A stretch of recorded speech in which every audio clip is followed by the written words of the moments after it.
magandang umaga po, lalo na sa kapwa ko OFW. Para po ito sa mga kapwa nating kababayan dyan sa Pilipinas na gustong mag-abroad, mag-DH sa bansa na ito. Hindi ko na po banggitin ang bansa na ito, pero ito po yung bansa na pinakadelikado sa buong mundo. So alam nyo na po yan, at pinakamaraming hiring sa Pilipinas na gustong mag-DH. Kayo po mga first timer dyan sa Pilipinas na gustong mag-DH, mag-isip po kayo ng 100 times kung kaya nyo ba sarili nyo, porsigido na ba kayo.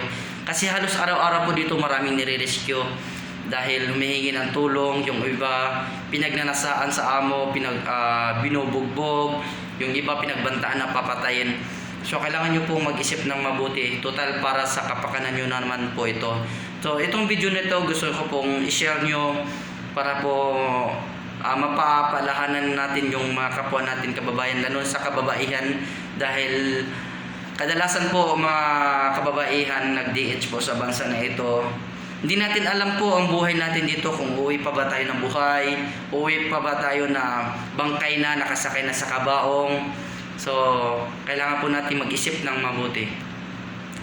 Para sa mga kababayan natin dyan sa Pilipinas, itong bansa na ito ay wala tayong freedom, wala tayong batas. Kahit nasa tama po tayo, pero kaya po nila ituwid yung kamalian po nila, dahil ang batas dito ay para lang po sa kanila.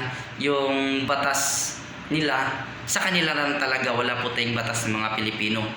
Lalo na sa mga Pilipina, maraming nangyayari, umuwi minsan yung iba bangkay na.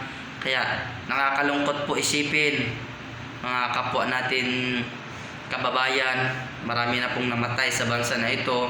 Kaya kayo po, mag-isip po kayo ng mabuti. Para po ito sa inyo kapakanan.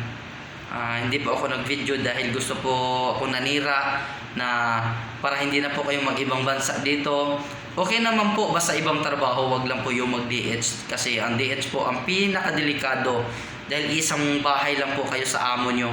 So okay lang po kayo mag-cleaners, okay lang po kayo dyan sa mga iba't ibang trabaho, kasi may sarili kayong accommodation.